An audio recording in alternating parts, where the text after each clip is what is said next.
मुखिया जी, देश में लोकसभा चुनाव चल रहा है। आप देश हित में आम लोगों को क्या संदेश देना चाह रहे हैं? देखिए,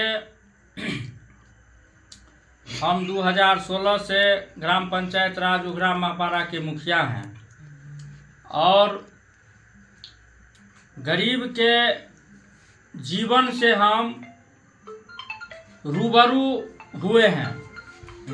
आज जो है जितना भी परिवार है, देश के आज़ादी के बाद 2014 में जब मोदी का सरकार बना था, तो मोदी सरकार बनने के बाद देश में माइक्रो फाइनेंस कंपनी का उद्भव हुआ और देश के प्रधानमंत्री नरेंद्र मोदी जी जो है माइक्रो फाइनेंस कंपनी को इतना मजबूती कर दिए कि वो घर घर लोन दे करके आज जो है भारत के 140 करोड़ परिवार ऋण के मकर जाल में फंस गया है। यह देश भारत जो है आज़ाद है और सरकार का कर्तव्य है कि देश के तमाम परिवार यदि ऋण के मकर जाल में फंस गया है और वो भी माइक्रो फाइनेंस के मकर जाल में, तो माननीय प्रधानमंत्री को नीति बनाना चाहिए कि भारत के तमाम परिवार जो ऋण के मकर जाल में फंसा हुआ है उसको मुक्ति कैसे मिले। लेकिन वे जानबूझकर सरकार के समर्थन से देश के लगभग सैकड़ों माइक्रो फाइनेंस कंपनी देश में खोल करके देश के महिलाओं को लोन दिला करके ऋण के मकर जाल में फंसा दिए हैं। ऋण के मकर जाल में फंसने के कारण उनका पारिवारिक जीवन जो सुखमय होना चाहिए वो दुखमय हो गया है। सरकार को उनके परिवार का कोई चिंता नहीं है। वो कहते हैं कि राहुल गांधी का सरकार बनेगा तो मंगलसूत्र छीन लेंगे, लेकिन मोदी जी आप तो ऋण दे करके, ऋण दिला करके आप ऋण इतना दे दिए हैं लोगों को कि पूरे भारत का परिवार ऋण के मकर जाल में फंस गया है और महिला जो है त्रस्त हो गया है। महिला का जीवन अस्त व्यस्त हो गया है। वो ऋण चुकाने के लिए वो अपना स्वास्थ्य को कमजोर कर रही है। पारिवारिक जीवन जो उनका सुखमय होना चाहिए उसको परित्याग कर रही है। लेकिन आपको इसका चिंता नहीं है। आपको सिर्फ प्रधानमंत्री बनने का चिंता है।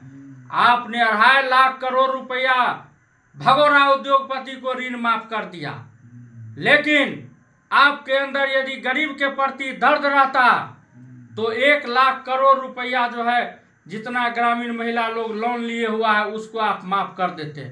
लेकिन गरीब के प्रति आपका दर्द झलकता नहीं है।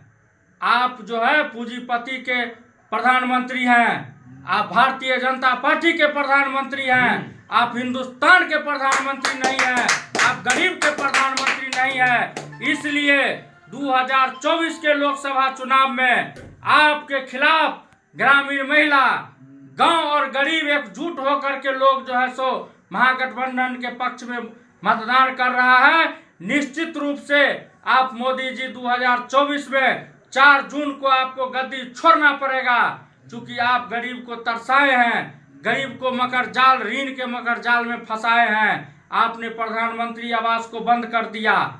आपने जो है सो जितना भी सरकारी हकदारी स्कीम चल रहा है, हकदारी स्कीम का लाभ जो है सो एक भी परिवार को नहीं मिल रहा है। सिर्फ चावल देने से काम नहीं चलेगा। और जहां बात अन्न वितरण का योजना, वो कांग्रेस के सरकार में ही चला था। आप जो है सो उसको और आप डेवलप करते। भारत सरकार का जो खाद्य सुरक्षा मिशन था उसमें था कि हम शुरुआत जो है गेहूं और चावल से कर रहे हैं। हम बाद में उसमें नमक भी जोड़ेंगे, तेल भी जोड़ेंगे, साड़ी भी जोड़ेंगे, धोती भी जोड़ेंगे, हैं। और जो है सो लोगों को खुशहाली के लिए, स्वस्थ जीवन के लिए, स्वस्थ पोषण के लिए हम नगद राशि भी जोड़ेंगे। लेकिन आप सिर्फ चावल और गेहूं पर लटका दिए हैं लोगों को। आप देश को बर्बाद कर दिए।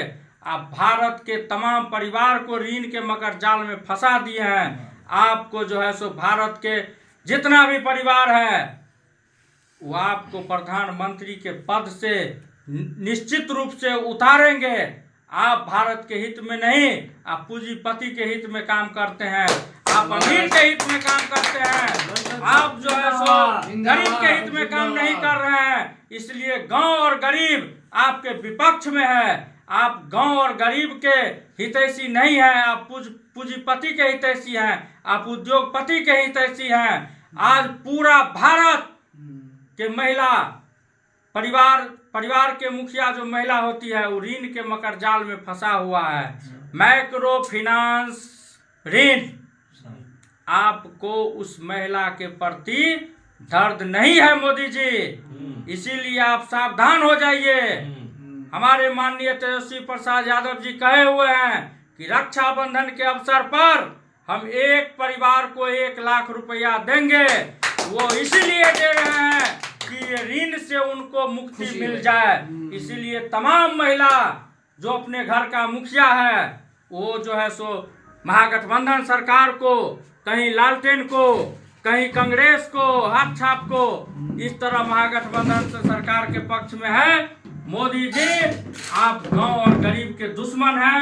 आपको तीसरी बार प्रधानमंत्री नहीं बनने देगा, नहीं बनने देना है। महागठबंधन जिंदाबाद।